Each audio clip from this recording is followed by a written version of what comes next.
esse direito fundamental, tanto para as crianças quanto para os adolescentes, que é o acesso aos livros e o acesso às narrativas literárias.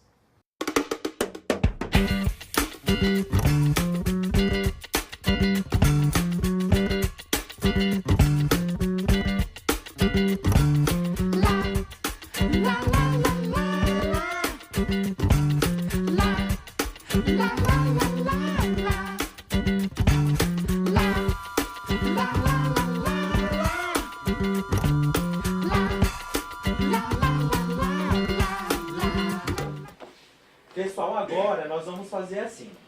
Eu vou deixar um tempo para vocês olharem o acervo que tem aqui. Então podem ficar à vontade, sentar no chão, sentar na cadeira, ficar à vontade.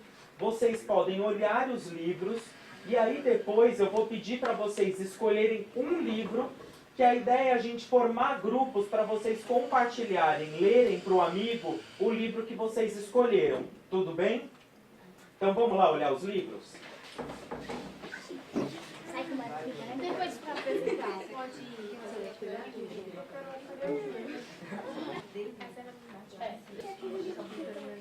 Dá tempo de ler tudo, agora troca. Quem não tá... Pessoal, agora para a gente poder discutir um pouquinho sobre a qualidade do nosso acervo e sobre a diversidade dos livros, eu vou propor para vocês uma atividade que se chama Gincana do Livro. Essa atividade consiste em, eu vou entregar para os grupos 2 listinhas diferentes, tá? E o grupo que encerrar primeiro essa atividade é o grupo vencedor. Vocês vão ter que procurar no acervo da sala de leitura, nesse principalmente, naquele acervo ali daquela prateleira, os livros que estão dispostos nessas listinhas.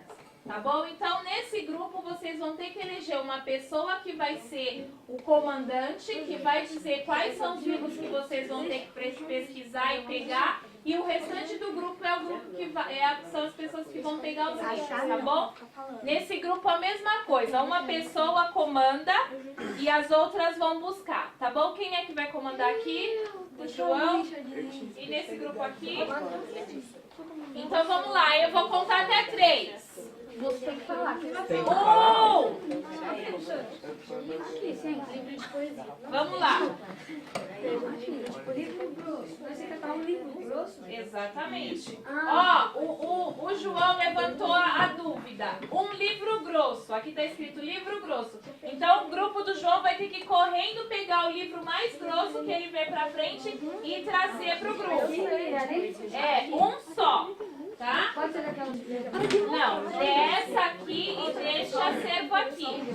Livro bem fino. Aí vai lá e traz pra cá, tá bom?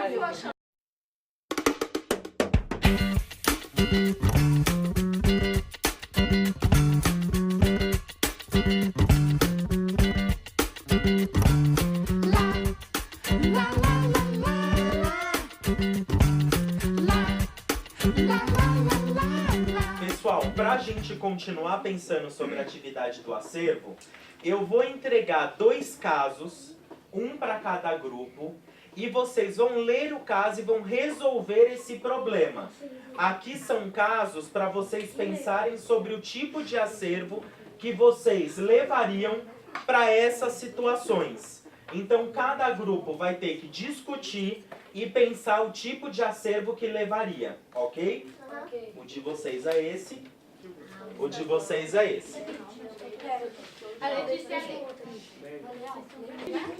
A Escola Estadual de Almeida solicitou jovens para mediar a primeira série, que tem grupos compostos por 30 crianças de 7 a 8 anos. A escola tem esta função para acompanhar a atividade. O período de duração é de 30 minutos na sala de aula. Nós resolvemos... Fala, André. Nós resolvemos que, tipo assim, como eles ainda estão em período de alfabetização, não sabem ler, tipo, totalmente, a gente resolveu não levar só livros de desenho, que não tem letras, palavras. A gente também resolveu levar livros normais, até livros de adulto, por causa que eles com certeza vão ter curiosidade em ler um livro de adulto. Tipo assim, eles nunca viram, sempre lê infantil, fininho, sem letras, sem palavras.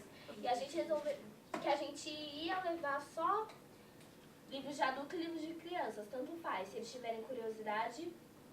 E a gente... Pode falar. E até porque eles estão numa fase de curiosidade.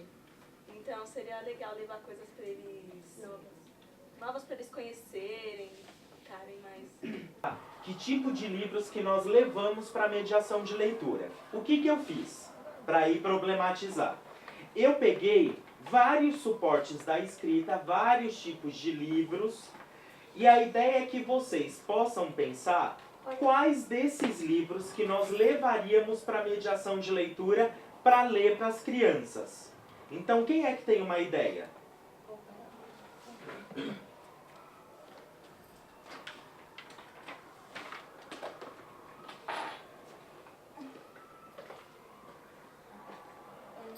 Eu acho que poderíamos levar uma revista e um gibi. Eu já acho que a gente podia levar um dicionário, porque tem livros que têm palavras muito difíceis e a gente podia descobrir o significado delas. E eu acho que a gente deve levar um livro de educação, para tipo, ler para eles como é a educação. Não, pessoal, até que é legal, livro, gibi, dicionário, mas só que é para literatura. Então, chegamos num ponto crucial.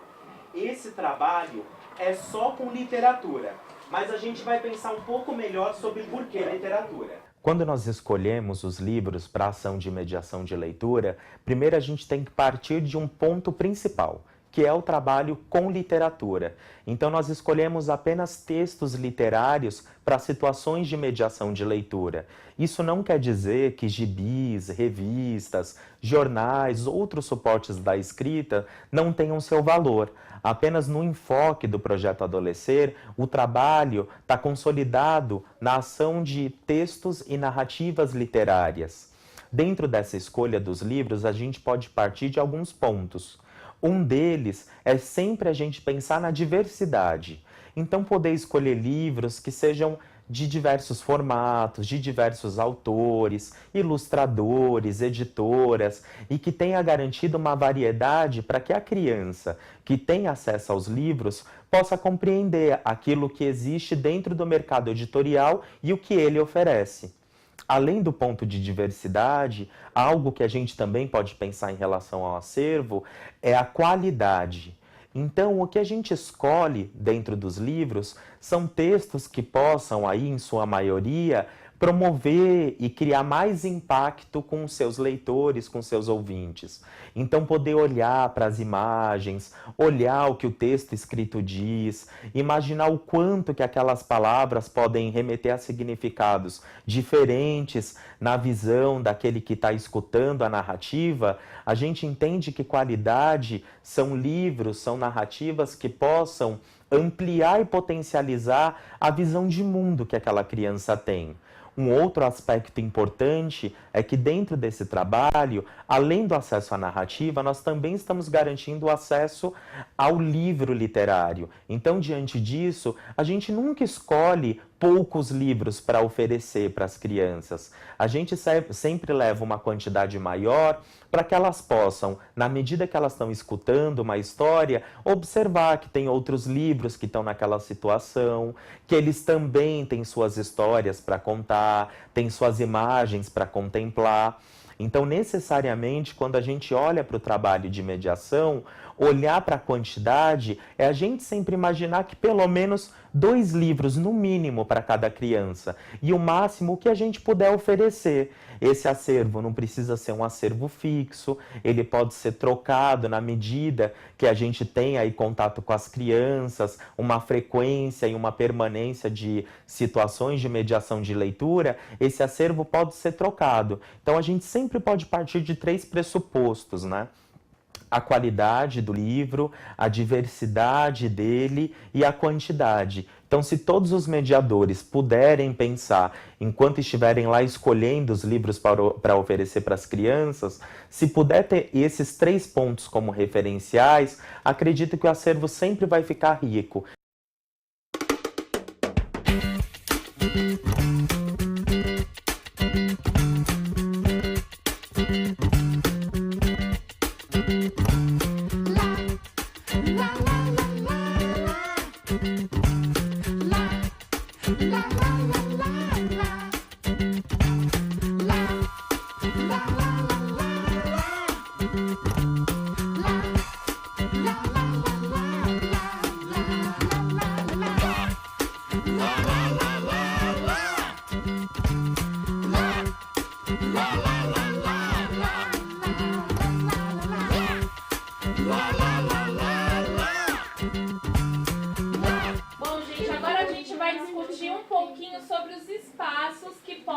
acontecer essas leituras. Assim como a gente viu as fotos antes e a gente falou de um aspecto geral da mediação de leitura, agora a gente vai dar um pouquinho de atenção para esses espaços. Onde é que acontece? Onde é que pode acontecer? E onde é que a gente imagina que possa acontecer? Porque às vezes tem muitos lugares que a gente pensa assim, não pode acontecer leitura, mas pode, como a gente viu nas fotos.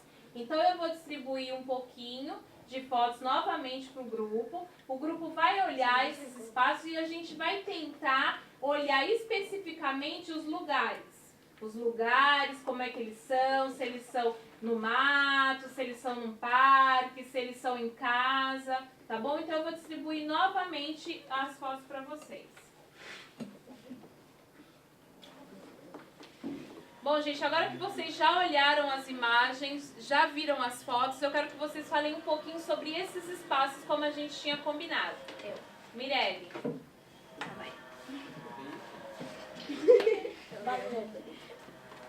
Bom, a gente notou que aqui eles estão, tipo, levando a leitura pro centro, pra esses lugares de comércio.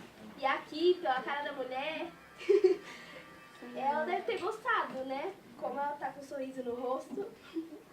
Então, aqui a gente notou que eles podem tentar em qualquer lugar, por causa que é uma biblioteca móvel, né? Eles podem ter ido no centro, nas escolas, depois crianças.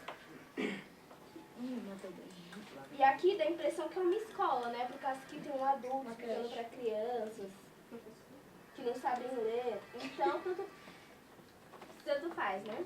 Tipo, eles dão um livro pra criança ler, tipo, sem texto, só as imagens que elas podem entender do jeito dela. Ou então, podem ler pras crianças, tipo, como eu posso dizer? Ler pras crianças. Ok.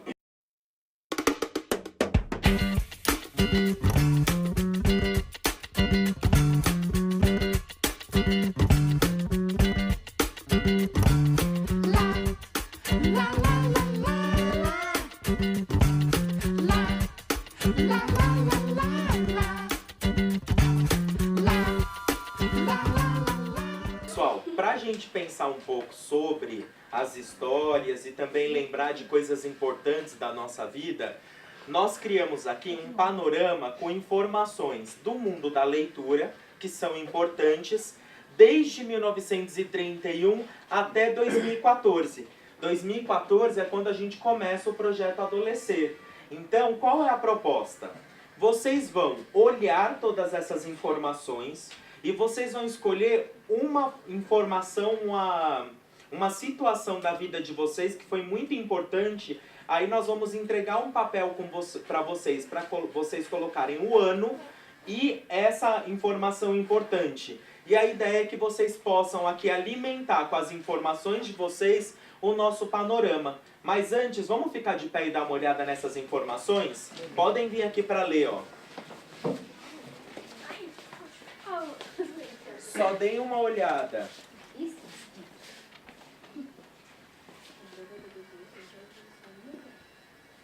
Agora que vocês escreveram o ano e a formação importante da vida de vocês, eu vou pedir para vocês. A Estefânia está entregando o pregador. Vocês vão vir aqui e colocar na ordem essa informação importante da vida de vocês no nosso panorama. Pode ser? Então vamos colocar lá? Vamos colocar as informações? Ui, meu rosinha. Aqui você vai botar lá embaixo. Pessoal, só pra gente escutar o que todo mundo escreveu, então vou chamar... Pedro, você não quer falar o que foi que aconteceu nesse ano? Aponta lá onde está o seu. Nesse ano foi quando eu ganhei o primeiro livro da escola. Jamile, você não quer contar um pouco o que foi?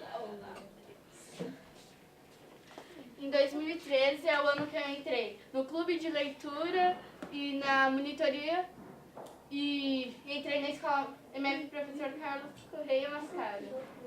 Paloma, quer compartilhar? Posso compartilhar os dois? Ou Pode ser os dois. Então, em 2007 eu operei minha garganta e meu nariz. Acho que eu tava com problema. Entendi. Aí aí, em 2013, eu ganhei minha hamster. Correu? Até hoje ela tá viva. Ela já Graças a caiu Deus. 7 vezes no chão. E meu pai jogou 2 na cabeça. Chama o Ibama, chama o Ibama. Falou. Arthur, você não quer também falar um pouco? Obrigado. Deixa eu ver, vamos lá. Em 2013 eu entrei no clube de leitura e no mesmo ano eu ganhei meu videogame. Então olha que legal, a gente tem um monte de marcos importantes da leitura e que vocês também fizeram parte, cada um com a sua história. Então o bacana de a gente pensar aqui é que quando a gente está trabalhando com leitura e quando a gente está fazendo uma série de coisas importantes na nossa vida, a proposta é que a gente sempre pense em que momento que ela aconteceu, e acho que a entrada de vocês para esse projeto é uma coisa importante que não é só para a vida de vocês, mas também para a vida das crianças que vocês vão ler para elas e também nos clubes de leitura que vocês vão desenvolver. Então isso é um fato importante. Eu entreguei um texto para vocês que se chama O Rei e a Omelete. A ideia é que a gente possa, eu vou compartilhar o texto com vocês, vou ler e vocês vão acompanhar, e aí no final eu vou aí colocar uma questão para a gente pensar um pouco o que esse texto ajuda no trabalho de mediação de leitura. Então, vamos ler. O Rei e a Omelete, Walter Benjamin, tradução de Leandro Conder. Era uma vez um rei que tinha todos os poderes e tesouros da terra. Mas apesar disso, não se sentia feliz e a cada ano ficava mais melancólico. Um dia, ele chamou seu cozinheiro preferido e disse: "Você tem cozinhado muito bem para mim e tem trazido para a minha mesa as melhores iguarias, de modo que eu lhe sou agradecido. Agora, porém, quero que você me dê a última prova de sua arte. Você deve me preparar uma omelete de amoras igual àquela que comia há 50 anos, na infância. Naquele tempo, meu pai tinha perdido a guerra contra o reino vizinho e nós precisamos fugir. Viajamos dia e noite e através da floresta chegamos a uma cabana onde morava uma velhinha que nos acolheu generosamente. Ela preparou para nós uma omelete de amoras. Quando a comi, fiquei maravilhado. A omelete era deliciosa e me trouxe novas esperanças ao coração. Na época, eu era criança e não dei muita importância à coisa. Mais tarde, já no trono, lembrei da velhinha, mandei procurá-la, vasculhei todo o reino, porém não foi possível localizá-la. Agora quero que você me atenda esse desejo. Faça uma omelete de amoras igual a dela. Se você conseguir, eu lhe darei o ouro e o designarei meu herdeiro, meu sucessor no trono. Se não conseguir, entretanto, mandarei matá-lo." Então o cozinheiro falou: "Senhor, pode chamar imediatamente o carrasco. É claro que eu conheço todos os segredos da preparação de uma omelete de amoras, sem empregar todos os temperos. Conheço as palavras mágicas que devem ser pronunciadas enquanto os ovos são batidos, e a melhor técnica para batê-los. Mas isso não me impedirá de ser executado, porque a minha omelete jamais será igual à da velhinha. Ela não terá os condimentos que lhe deixaram, Senhor, a impressão inesquecível. Ela não terá o sabor picante do perigo, a emoção da fuga, não será comida com sentido alerta do perseguido, não terá a doçura inesperada da hospitalidade calorosa e do ansioso repouso enfim conseguido, não terá o sabor do futuro estranho e do futuro incerto." Assim falou o cozinheiro. O rei ficou calado durante algum tempo. Não muito mais tarde, consta que lhe deu muitos presentes, tornou um homem rico e despediu-o do serviço real.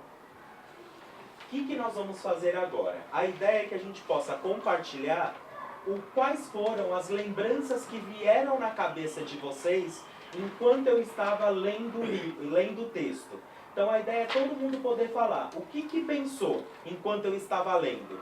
Quem quer começar? Então eu vou dar um espaço para vocês falarem o que vocês pensaram durante a leitura do texto. Quem pode começar? Vai lá, Letícia. Bom, eu vi que a história eu lembrei da minha avó. Por quê? Por diversas coisas. Que ela já fez por mim, várias coisas. Com carinho. Bom, eu lembrei da minha irmã. Do brigadeiro de panela que ela faz muito bom. Quem mais? Eu fiquei imaginando como seria a história, como seriam as cenas. Tem alguém que pensou mais alguma outra coisa? Então vamos pensar sobre tudo isso aqui que a gente lembrou. No projeto Adolescer, diante de tantos textos que são possíveis para que aconteça dentro do trabalho de mediação, nós escolhemos os textos de literatura. Primeiro, porque literatura sempre fala da experiência da humanidade, da experiência das pessoas e do que elas viveram. Então, de modo ficcional ou não, às vezes não se trata da realidade, mas toda vez quando a gente tem acesso a uma narrativa literária, é sempre uma condição maior para pensar sobre mim, pensar sobre o outro, pensar também sobre as relações. Então, normalmente, quando o mediador faz a transmissão de um texto literário, ele tem condição de promover para as crianças um espaço que também é um espaço delas, que também encontra a sua subjetividade e que é muito comum quando as crianças escutam algo que é muito familiar, elas têm condição de falar sobre aquilo que ela viveu e sobre aquilo que ela está pensando em viver. Então, um trabalho focado no texto de literatura é pensado para que a gente possa descobrir nesse processo um encontro para que o outro pense sobre ele, pense sobre o outro, pense sobre todas as pessoas e que necessariamente toda vez quando a gente tem acesso a um texto, eles não nos toca de imediato. E é papel da literatura provocar e criar significados diversos. Não tem o certo e o errado, não tem o bom e não tem o mal. Nas histórias, o que a literatura vai oferecer é a possibilidade. Então, tudo, ao invés de a gente perguntar por quê, pode ser um por que não. Por que não mesmo?